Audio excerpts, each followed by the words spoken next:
Sander, welcome to the podcast. I am very excited to have you here. We are going to talk a lot about regenerative farming today and a lot about where we can find some good sourced meat and why that is important for us. So I know we've talked about this a little bit on the podcast, but it's a very important topic that we're going to get into today. So it's lovely to have you here. Why don't we start a little by you telling us a little bit about your background and why you got so passionate about this topic, and just why regenerative farming? Like, why are you so interested in that?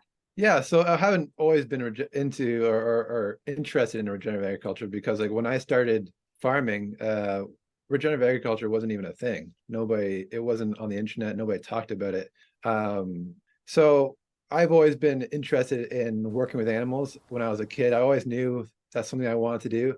I went to school actually in University of Guelph to study veterinary medicine. So I did my undergrad, and from there you're supposed to apply to veterinary medicine. And then just before I got my application all ready to go, wrote my MCATs, and then I changed my mind and came home to the farm instead.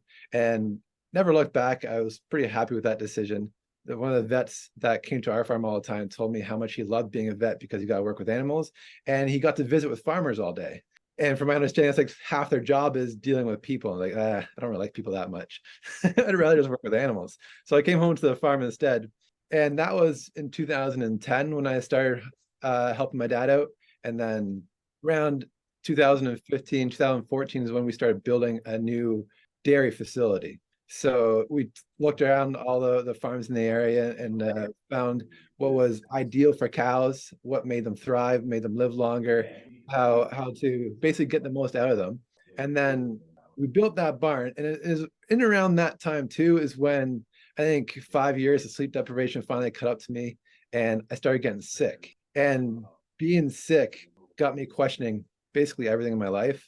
I questioned my own health and my own choices. I questioned the healthcare system. And I also questioned the way we farm. And I started researching. YouTube was a great source for me. And I looked at how other farmers are doing things. I was actually looking for ways to improve animal welfare because around that time too, the vegan movement really started to hit its stride. And I started hearing all these arguments, and I'm open-minded to a fault. So I really listened to what they had to say. And I started thinking, like, is there ways that I could do things better? And through looking into that is when I came across regenerative agriculture. And I had that going in the back of my mind because, like, even though I am an idealist and regenerative agriculture talks a lot about like what can be done and what's possible and around the world, every single day I'm faced with reality. I have my own farm. So these things started building. I started thinking, talking to people, talking to my dad. And now it's about 3 years ago is when we finally had we started growing a larger pasture, and I started pasturing more animals. We from our dairy cows, we crossbreed with beef genetics. So those beef calves I'm raising as grass-fed and grass-finished beef. And then I also got into turkeys and stuff like that. And my hope is that I can start that on a small scale and really learn the marketing side of things, how to find customers. It's a completely different skill because here in Canada, the dairy farmers of Canada and dairy farmers of Ontario, they market our milk for us. But my hope is I'll be able to figure that out, and then I'll be able to transition the entire farm over to regenerative practices. Yeah, that's amazing. I feel your pain. I mean, I'm a traditionally trained dietitian and I left left the system to come on my own. And the whole marketing and business part of it is like, oh, well, I was not trained in this. Like, I can have the best strategies and teach the best methods, but how do I get the people? So it is. And I don't think I've ever mentioned this on the podcast before, but I wanted to be a veterinarian until high school. I think it was like, I told everybody I'm going to be a veterinarian, same thing, like animal lover. And then I think I figured out what you actually do as a veterinarian on the farm. I'm like, oh, I don't know if I want to do that. I love animals, but I don't know if I want to do those types of things. So let's start with what even is regenerative agriculture, like in a nutshell. I know that that's a very vast topic, but people might be thinking, well, I don't even know what that is. Like, give us the lowdown, like simplistic version. Yeah, very simply, regenerative agriculture is when you farm in a way that maximizes soil health. And that's in contrast to commercial agriculture where you're trying to minimize costs, because that's what the average consumer wants. They want quality food for the lowest price possible. Like they'll in the grocery store, they'll pick the item that's 2, 3, 4 cents cheaper because it's cheaper. Like that's so supply and demand, and that's what farmers produce. And there is when you have a healthy soil, what you actually have is a whole ecosystem of microorganisms in the soil. It's not just dead dirt.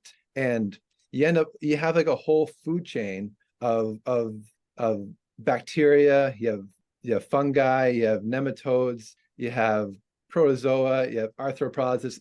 It's a very complex and much more interesting than what I had originally thought of when it comes to managing the soil. Because the way I grew up and learned about soil health and stuff like that is it's all about equipment and herbicides and pesticides and knowing the weeds and how to kill them.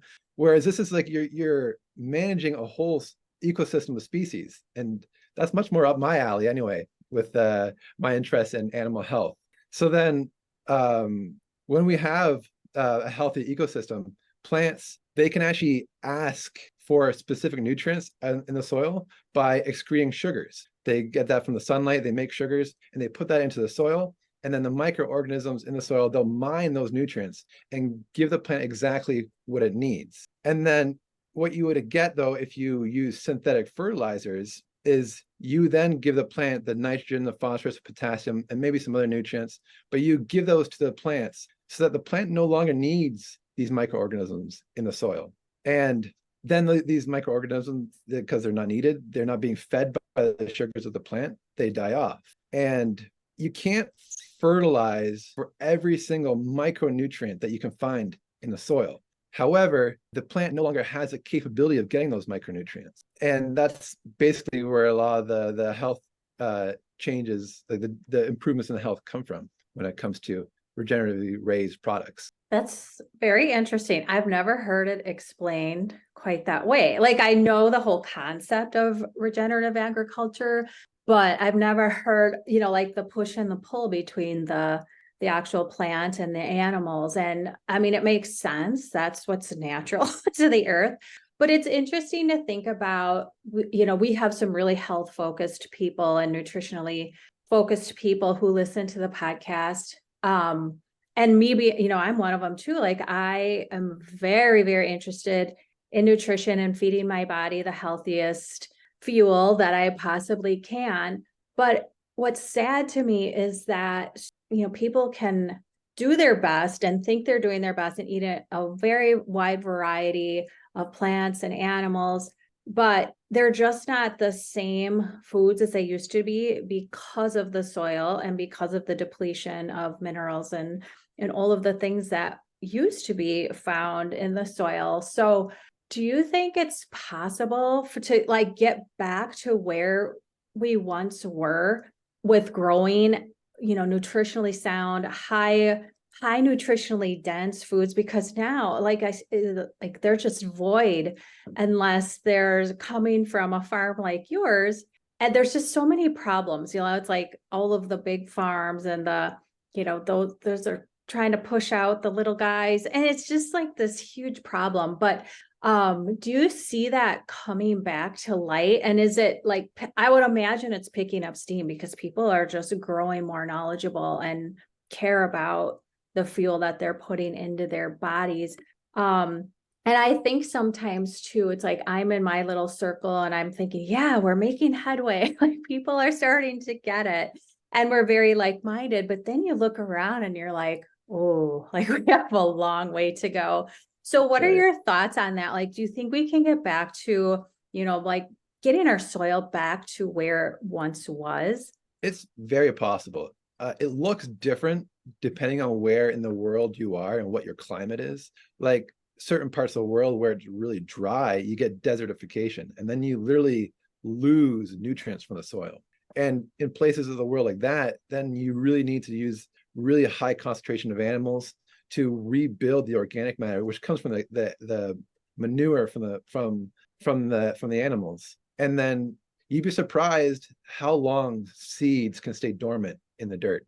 So once you have these high concentration of animals, you have the nutrients coming in from the manure, those native plants will come back. And then there's some crazy stories in Africa of true deserts, flow deserts coming back to life. And once you have that organic matter, then organic matter holds moisture for far longer. So then you end up having life that's attracted to those plants and to that ecosystem now, because there's living plants and there's organic matter holding moisture. And then you can revitalize a whole desert. Fortunately, where I am, there's an awful lot of moisture. Like, we get plenty of rainfall here in Ontario, and the desertification is not a real issue. And then you also don't lose all of the nutrients in the soil to the same rate. But we are still trapped with using nitrogen, phosphorus, potassium, and all these synthetic fertilizers. It's like an addiction. And the reason is it's that these microorganisms in the soil, they're very sensitive. You have to treat them a certain way in order for them to stay around. And as soon as you use anything that almost looks like conventional farming practices, they die off, and you can no longer get access to these nutrients. And then you have to use fertilizers. And like, there's 5 principles that we need to follow for soil health. And those principles are: you need biodiversity, you need to minimize the disturbance of the soil, you need armor on top of the soil, and you need living roots under the soil, and you need animal impact. And I can go into more details on those principles if you'd like later on, but when you use rotational grazing, you naturally follow these 5 principles. And like on our farm, it looks like we have grass-fed beef grazing our pasture, and we keep them really concentrated with a portable fence inside the main pasture. And then we move them every single day. And then we actually have pastured turkeys then that follows in behind these pastured beef, because it kind of mimics the way birds used to follow behind the massive herds of bison all around North America. And it really feeds the soil. You have this massive impact with these high concentration of animals, and then you leave and you give it a rest, then recovers. And that rest is the critical part when you're managing pastures that's quite often missed, because it's so much easier just letting the animals out in the pasture. You put a water bucket in there and you can just forget about them. But move them every single day, you give them that rest. And what happens when you don't allow that pasture to rest is that every single day the animals nip at that grass, they just eat a little bit, and then the grass needs to go then and pull from his root system and pull nutrients to restart the growing. And it's every single day it's pulling nutrients from the soil, and you're actually depleting the soil. So you can have pastures and still deplete the soil. That rest is critical. So then the plant regrows above ground, but also below ground. And then it starts sequestering nutrients and building organic matter and improving the soil health. That makes sense. And I think a lot of people just look at soil, dirt, whatever you want to call it, and think it's just soil. But there's so many living organisms in there. And I remember, I've been down quite a health journey. And one of the very first books I ever read was called Eat Dirt by Dr. Josh Axe. And he talked all about how there's so many microorganisms in dirt, and we're just killing it all. And we have this obsession with killing organisms for some of them we don't want, but like washing our hands incessantly and putting on sanitizer, and like we're just killing the microbiomes of so many things, including the soil. So that's very interesting to think about. A reaction. Like, our own microbiome is struggling in recent years, and lots of people are having autoimmune issues because of that, and health issues. But like, it goes back to like, our food has no microbiome, and because the soil has no microbiome, and it's a difficult thing to get right and start from the source and restart everything and have that microbiome all the way up the food chain. But it is possible. It's much simpler with grazing animals, but you can do it with fruits and vegetables and row crops too. Like, it's just those 5 principles, you can apply them anywhere. And it's funny you mentioned the autoimmune part of it, because that's why I was reading the book. My son was diagnosed with an autoimmune illness, and I was trying to figure out every way possible to put it in remission and to get him well. And that was one of the very first things that I read. And I knew about soil health, but not to the extent as that I do now, and how vastly important it is. So do you think it's a matter like farmers who, I mean, there's so many roadblocks. Like, is it a matter of not having the room and the land to rotate, like as you were talking about, letting the land rest for a while and then moving the animals to a different spot? Is it more like a land issue? Is it more like, I'm not going to make as much money if I start doing this? Like, what are the big roadblocks for farmers to, make their farms into a regenerative agriculture practice? Yeah, it's not necessarily the amount of land that you need, because actually, especially in dry locations, you can actually raise far more animals using regenerative agriculture than just continuous grazing. So it's not the amount of land, it's more the wrong focus when it comes, like, farmers are really focused on decreasing costs because they need to supply the demand of cheaper food. And when you're trying to minimize costs, you're trying to minimize labor, you're trying to minimize inputs. And it's like I said, it's way less work when you're grazing animals to just have them out in the pasture and have them just eat the grass, and you leave a water bucket there and that's it. Like, one person can manage far more animals doing it that way. And then when it comes to beef, like grass-fed beef, in order for them to fatten on just grass, the animals need to live much longer. They need to be much older before they finally get finished. With grain, they put on fat easier, they put on fat faster, and you can have a much younger animal. So you don't need to feed this animal for as many days, which massively decreases your cost. And then you need grains, which then brings in row crops. And then with row crops, people that specialize in row crops rarely raise animals. They're almost separate systems. Like, regenerative agriculture really makes you treat your farm like a whole ecosystem as well. So where you have animals, you have plants, you manage the water cycles, like it's a beautiful thing all put together. But like, when you're trying to maximize scale and minimize cost, there's a push for specialization. And that's when you have farmers that just grow corn, soy, and wheat, and you have that rotation. That's all they do. They have massive equipment, because then they can grow more per person. One person, you decrease your labor costs. But then when you have the massive equipment, you cause some compaction, the fungi die off, and now you no longer have the diversity in your soil to even do it if you wanted to raise these row crops in a regenerative way. Like I said, it's much easier doing regenerative agriculture with grazing animals. You have to be much more intentional and much more knowledgeable to do it with row cropping and fruit and vegetables. Yeah, that makes sense. And I couldn't agree more. So we just live in a couple of acres of land where we are at just outside of our town or city. And we have 10 chickens, and they're so easy. Like, we don't even shut their pen anymore. We have them fenced in, and you're right. It's like, we just give them fresh water, change their nesting area, and they just eat bugs and worms and whatever else all day long. I mean, it gets a little bit trickier in the winter because it's a cold environment here, but yeah, I mean, they're the easiest. I don't know if you want to call them pets at where I'm at, but the easiest. And it's just like, we go collect eggs, and I just love it. Like, I will keep chickens as long as I possibly can. But let's talk a little bit about the nutrition standpoint of the animals that you raise versus something that you would, find commercially in the store. And I want to be really careful in that. I know that I'm sure the meat coming from the animals that you raise is going to be more expensive because it's such higher quality. And, I oftentimes say, because I do teach more of a meat-centered diet, that we're meeting our protein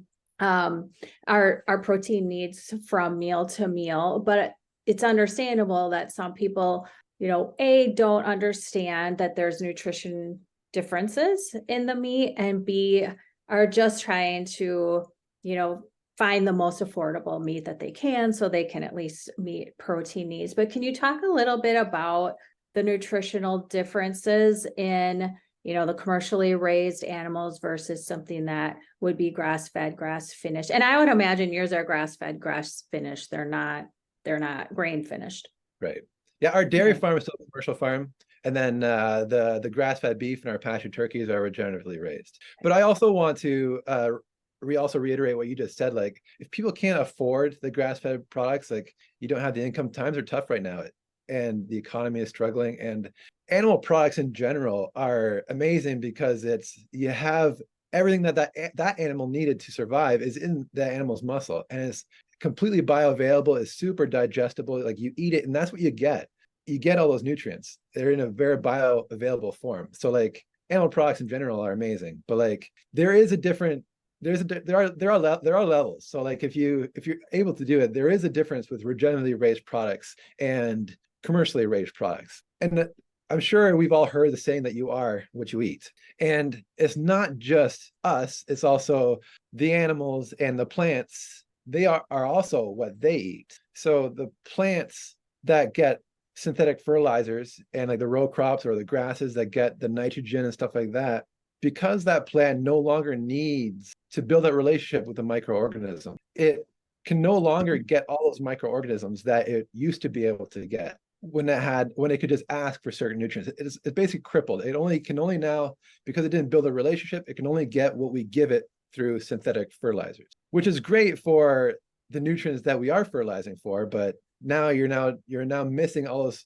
micronutrients, but you're also missing the phytochemicals and the defense chemicals from the fungi and the bacteria and all the other microorganisms in the soil that the plant got from those microorganisms. And because it no longer has those defense chemicals, now all of a sudden we need to use pesticides. We need to use fungicides because the plant is no longer equipped to fight off the fungus, the unhealthy funguses and the pests, because the soil is devoid of that life. So like nature wants to fill in that void. So like if you don't have all the arthropods and the healthy worms and everything else, well then other pests will come in to fill that void. So the animal grazes the grass that's more nutrient dense and healthier.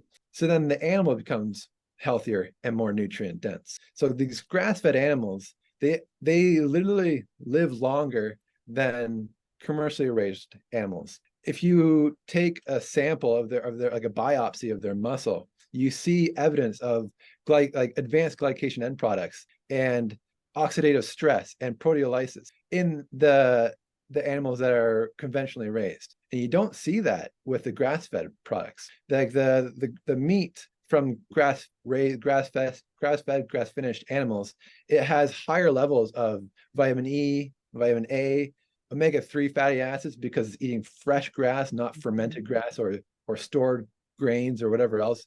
It has to be fresh grass to get those omega-3 fats. You get the phytochemicals in there as well. And what's amazing, all the way through the food chain to your plates, you're not only getting the phytochemicals from the plant, you're getting the phytochemicals from the fungi and from the bacteria and the nematodes from the soil.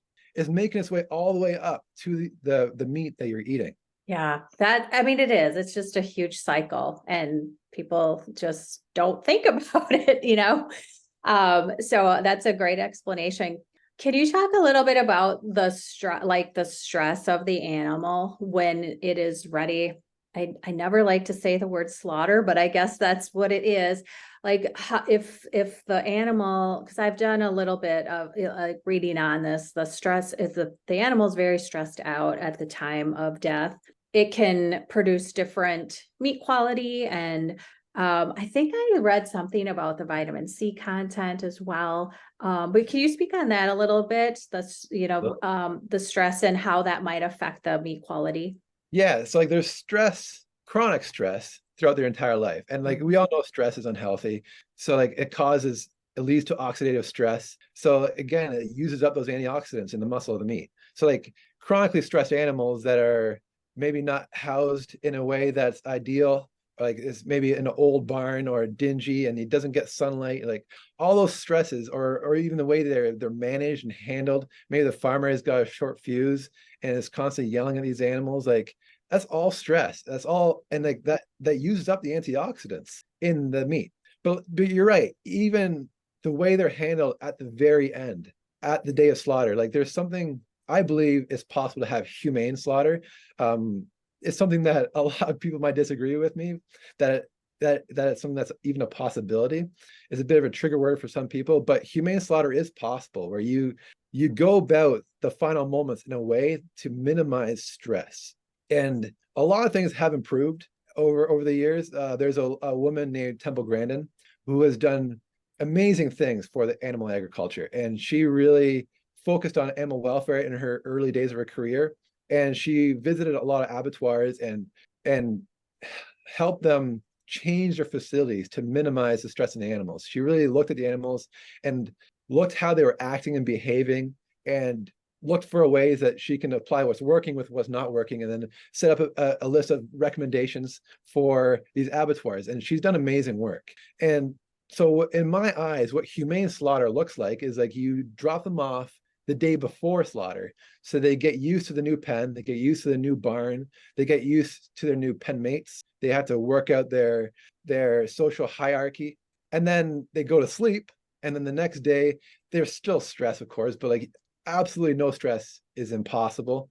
But bringing them the day before already makes a massive difference. And then you have to design the chutes. So once it's time to leave that pen and head towards the kill floor, you design chutes that are rounded, so they constantly feel like they're going around the corner and they're just about to get to the end. It's what the animal feels like. They're more likely to move forwards. You don't want light shining down, bright light shining down across their path. You don't want red shirts or strange things hanging on the walls, because the animals see that, look at like, what is that? And they'll want to stop and look. And then the animal handlers then have to chase that animal forwards, which is stress. And then you want to avoid all those things. You want to have great traction on your floors. Those are all things that add up to make a massive difference, so the animal feels confident walking. And then quite often they're going from a darker place to a lighter place, and these animals naturally move forwards. And then at the end of this long chute, there's somebody there with a captive bolt, and the animal doesn't see it coming. They're just following the line one after another, and the captive bolt knocks them unconscious. And from that point forwards, they feel nothing. So you can there's videos that air on the internet of how these animals are reacting and moving. Like quite often you see them like how they're like lifted up in the air and stuff like that, and it looks horrible, it looks barbaric. But it's important to know that at the point when the animal gets hit with the captive bolt, the animal's unconscious and feels absolutely nothing. And that's humane slaughter in my eyes. And when things are done well and the animal is not stressed leading up to slaughter, you get a better quality, because highly stressed animals, there's two conditions that can happen in your meat when you have a highly stressed animal, and they are called DFD meat and I think SPE meat. So the DFD is more common in beef. SPE is more in like the pork and stuff like that. But basically what happens is, because the animal's stressed, it's burning up all that glycogen and becoming acidic. And the same thing with people, that when they're exercising, they're using up all your glycogen. You have that lactic acid buildup and it hurt your limbs. That acidity affects the quality of your meat. So you have meat that's dark, firm, and dry. That's the DFD. That's where that acronym comes from. And then the PSE meat, that's pale, soft, and exudative. So basically you have leaky meat that just leaks all the nutrients out and all the juices, all your moisture. And so it tastes terrible. But it's not just black and white. It's not you have it or you don't. It's on the spectrum. So like the more calm your animal, you have the health benefits of a low stress animal. You're not using up those antioxidants. You have the nutrients from the vitamin E and A and C, like you said. But then it's also the taste and the quality of the meat, with the spectrum of dark, firm, and dry, or the PSE meat. That is so interesting. I did not know I mean, I knew about the quality, but just the whole, moving the animals into the slaughter area, like that is so interesting to me. And you would think it's just an animal, but they are perceptive beings. And just like anybody moved out of their home, like what the heck is going on here? So Best that's scenario. really interesting. Best case scenario, actually, we wouldn't even bring the animals to an abattoir. In Europe, they have portable abattoirs. They come to your farm, and the animals never need to leave what's familiar.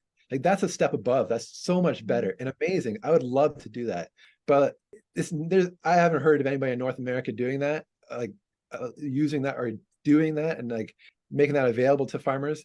But even if it was available, it's something that would increase the cost once again. Yeah. Those Europeans are very much ahead of us and in like just nutrition in general and banning certain things that, banning chemicals and all kinds of toxins that are allowed. I don't know if it's the same, Canada is a little bit more strict, but the US, my gosh, I mean, we just have all kinds of nonsense in our food chain and our foods that aren't even foods that shouldn't be there. So that is very interesting. I'd love for you to talk about a little bit about the animals that you do raise, and you alluded to it a little bit earlier, but you have the cattle, the turkeys, pigs, and salmon, if I'm not mistaken, like why you raise those and how they are all kind of commingling together. Yeah, so we actually don't raise salmon. The salmon is we source it from sustainably sourced fisheries. I feel like farm fisheries are great too if that's all you can afford. Same thing as commercially raised food, but the wild caught salmon really is the same thing at another level. More omega-3, more nutrients. It has a huge diverse diet that you can't replicate on a fish farm. And so that's what we do for our salmon that we give to our customers. The pork, it's raised. I really wanted to do it in the forest because that's where the pigs evolve. They're forest dwelling animals.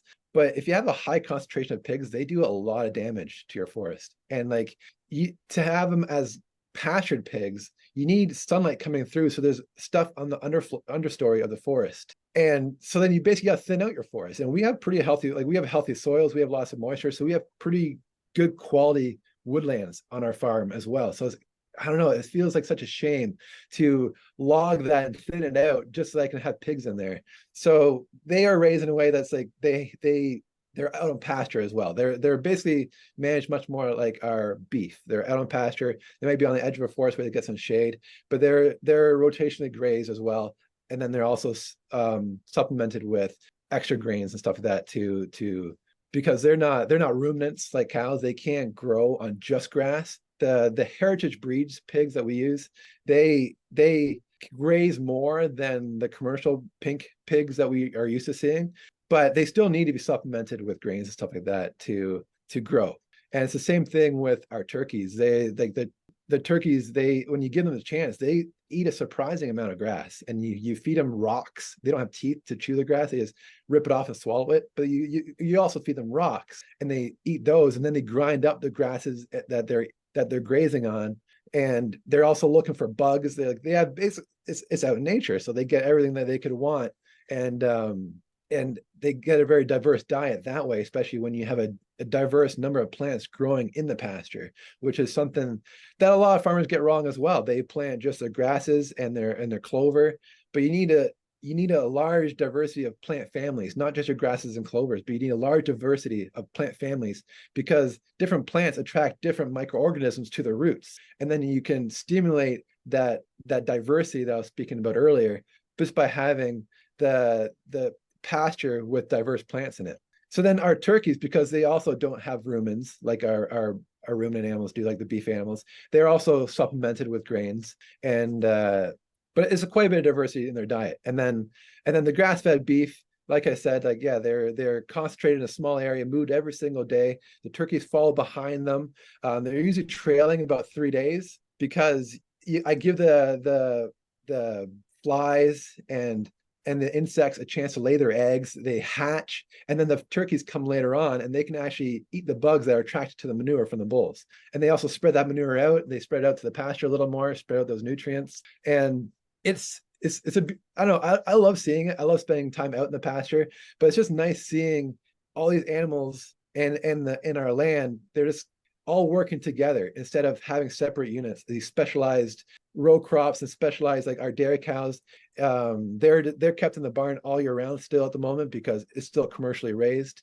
I want to change that as our farm grows and we grow into the regenerative agriculture direction and we build that customer base. I'm very excited to be able to move our dairy cows in that direction as well. But it's such a stark contrast now that I'm both right now. Yeah. What do you do in the winter? Because in Ontario, I'd imagine your climate's pretty similar to where I live. And I know like when it's really cold, our chickens barely come out of their coop. And we, like you said, we do have to supplement with grains and we give them all of the scraps that we don't eat. But what do you do in the winter when they're not able to graze? That's also like depending on your climate, you can do different things. Bale grazing is very popular in the regenerative agriculture space, where you set bales out in the fall, and then you bring the animals out and you graze those bales. They're still out in pasture and they're grazing those bales, which can work great. Cows are very hardy animals. They can handle the cold quite well. But we don't do that because we get so much moisture throughout the year, and we have lots of thaw cycles too throughout the winter, so that it's very wet and the soil is very soft and it's very vulnerable to being damaged. Compaction can happen very easily when the soils are wet. Even in the fall, we have to be in the spring, because we get so much moisture, we have to be very careful so that when we get lots of rain, we have to move those animals quicker, because they'll congregate around the water bucket, or they'll find a spot that's muddy and they'll want to play in the mud. And then they destroy the soil. It's almost annoying, but if you raising the animals out on the pasture, you're trying to regenerate the soil, and then these heavy animals, they're congregating, they're hanging out and they're playing, and they just destroy the soil. They compact it to such a degree that nothing grows for the rest of the year in that spot. So you want to avoid that. So like in the dry areas, bale grazing works really well. Where we are, you almost have to have a spot of pasture where you just sacrifice that pasture and say, this is where I'm going to have my animals over winter. They're going to destroy that. I'll just have to look the other way. And then come spring, we'll graze the rest of the farm. But what we do, we actually have an old barn that we renovated, and we keep them indoors. And then once a week, they get a bale of straw that they can destroy. They're fed straight hay or baleage fermented hay. And then that way, all of our pasture can stay pristine over the winter, and they can come out of the winter. And once it starts growing, and you have that root mass, because once it grows above ground, it's growing below ground as well. And that root mass can support weight. It adds structure to the soil, and then we can add the animals back outside. So that's what we're doing. And then like the chickens and turkeys, they are all seasonal. The pigs as well, they're seasonal. Like you have the babies in the spring, the chicks or whatever else, and you have them in the brooder, you raise them up, and then you have them out on pasture for the season. And then at the end of the season, they're processed, they're slaughtered. You put them in the freezer, or we sometimes we deliver them fresh as well for Thanksgiving. And then for the winter, you don't have them. So it's also a massive difference as far as the amount of labor around the farm needed come winter, because you don't have the turkeys, you don't have the pigs, you don't need we want to get chickens eventually too. And you don't need the labor to move all those animals every single day. There's not on the farm. Interesting. I'm learning a lot today. That's great. I'm sure people might be wondering about hormones. I would like to ask you about that. Like, what are the standards? I mean, people are very, cautious about certain meats with hormones. And when so many animals are stuck together in such a small space, not at your farm, but commercially, most commercial farms, like, what are the guidelines or standards as far as hormones go with the regenerative agriculture? That's right. Like, we built our new barn in 2014, 2015. But before that, we milked our cows in a barn that was built in 1987. It was one of the very first freestall barns. Before then, it was all tie stall barns where the animals would be tied in a stall and they'd stay there. The farmer would bring the feed, they'd milk the cows there and bring the bedding. Mm-hmm. But we had one of the first freestall barns built in Ontario, and people didn't know what cows needed. They just did whatever. And whatever made sense to them.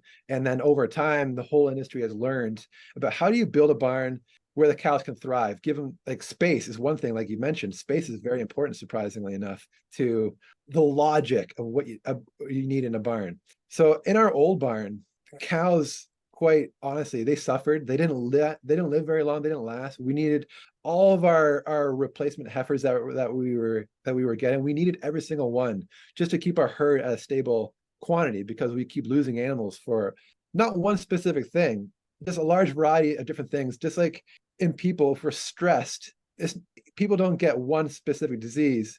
Everybody has different weak points. Our Achilles heel. Like for me, it was my hormones when I got sick. But other people get heart disease or diabetes or cancer or whatever else. And that's what we saw in our cows. And then all barns aren't created equal. So when we did the research and we built the new barn, it's crazy. I came home from school with all sorts of ideas of how I'm going to make our farm better and how I'm going to manage these cows and how I can do things better than my dad did. And I had all this energy and all these ideas, and it just didn't work. The environment was just not ideal for these cows. And then it's a massive contrast to when we built the new dairy barn. We had deep bedded sand, lots of space, lots of ventilation. It's a very spacious barn. And it's like, I almost feel guilty with how little effort it takes. These cows are thriving. They're living longer. We don't need all of our replacement anymore. I'm breeding, like I said, to beef, crossing with beef, because like I have too many animals and there's not enough demand. I can't sell these animals at a profit. So I might as well raise or get crossing with beef and try to raise some beef. So like the cows are producing far more milk.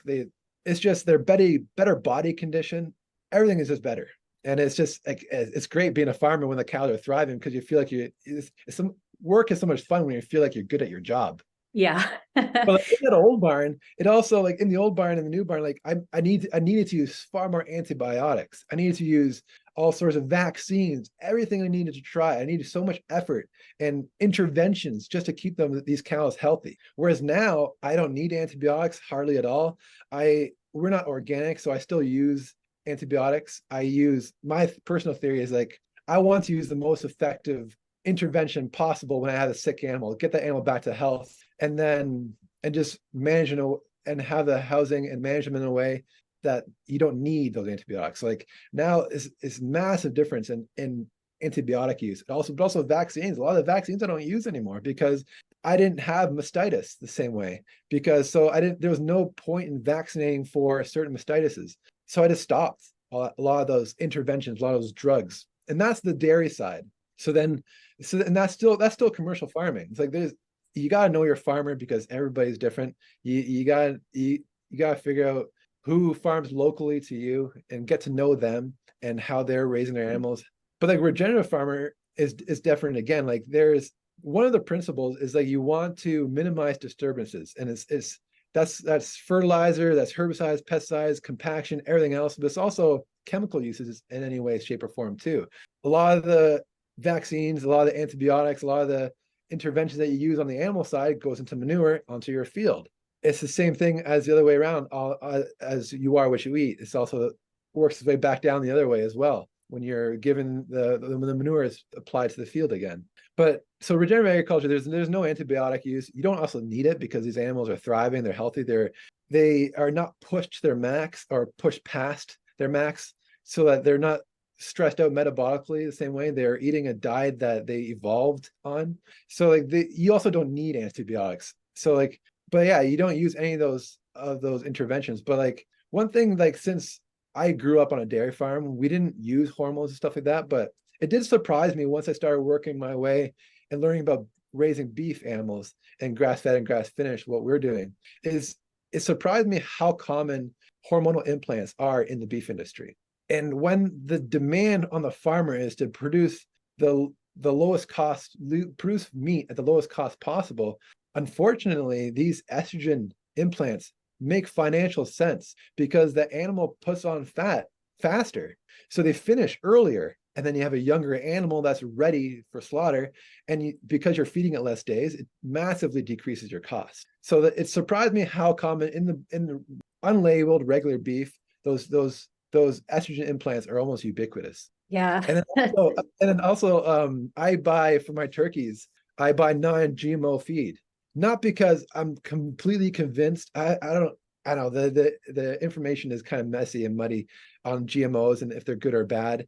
I feel personally that GMOs, they're the worst part of about GMOs, that allows you to use Roundup and sprays too easily. But anyway, I had to buy non-GMO feed for my turkeys because I couldn't buy regular turkey feed that didn't have antibiotics in it.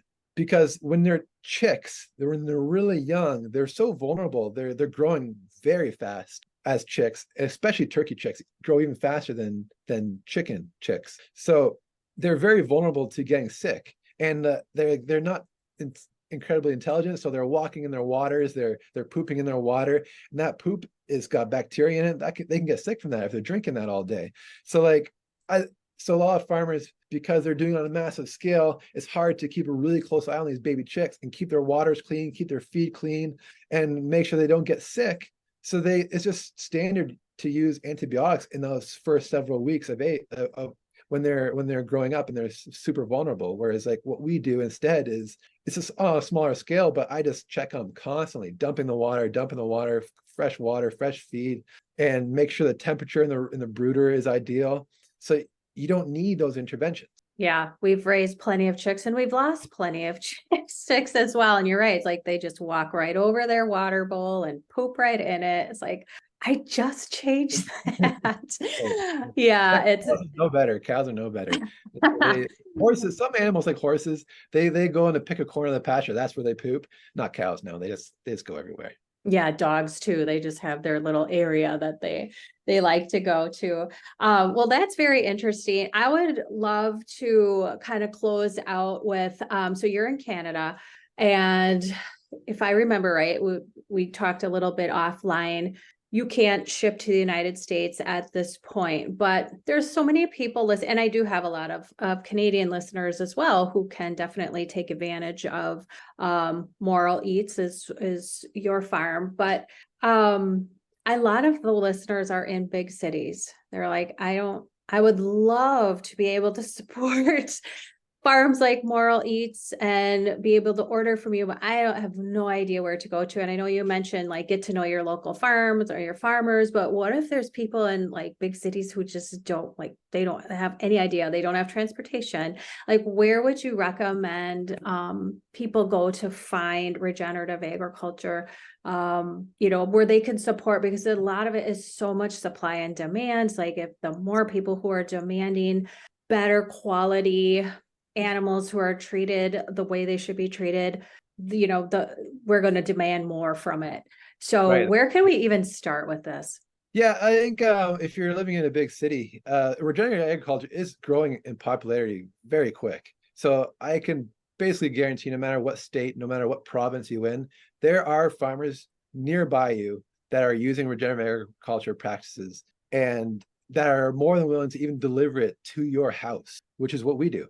And I always go to Google first, do a quick Google search, look for regenerative agriculture, grass-fed beef. If you find a number and they don't quite what you're looking for, you can ask them too. Like farmers know farmers. Mm-hmm. But I would also maybe go to a farmer's market, and quite often there's farmers there as well, which then if there's not one that you exactly raising, like maybe they have grass-fed beef, but they don't have turkey or they don't have chicken, you can ask them. Farmers know farmers. You can ask them who else. Like they're networking amongst each other so that we can learn from each other. So you can go to the farmer's market and you can find a farm, and then maybe from there you ask some questions and find more farms. And then beyond that, there's also companies that source at scale from local farmers, and then all they do is it's just a meat delivery company, which is in between, the middleman between farmers that maybe aren't so tech savvy, that maybe aren't really people persons,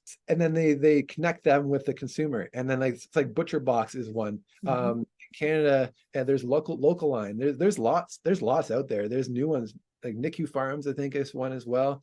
But you can get started there too until you find a farm that you can buy direct from, because that's always better from the farmer's perspective, is you buy directly from the farmer. But like those are great options if you can't find one. Yeah, And then, go ahead. So we just deliver to the house within Ontario, and yeah, our favorite way, like we could find them on social media too. Like we're on TikTok, Instagram, we're on YouTube Shorts and YouTube, and even though like our favorite way to connect with people is through email, it seems to be a more reliable way to connect on a consistent basis, because you kind of rely on the algorithm to show your video, your post to the people that are following you. So like, email is always number one in our books. So we always prioritize email first over social media. But like, yeah, you can search on social media too. You can search on Instagram and TikTok and stuff like that, and look for farms, or even ask them. You can send them DMs. I'm in this city. Do you know of anybody in our area that does this? Yeah, I think everybody's heard of Butcher Box at this point, and I always encourage people to go to their local farm markets, like you said, talk to the farmers there. Like that's a good first step. And I live in Wisconsin, so we have dairy farms and cattle all over the place.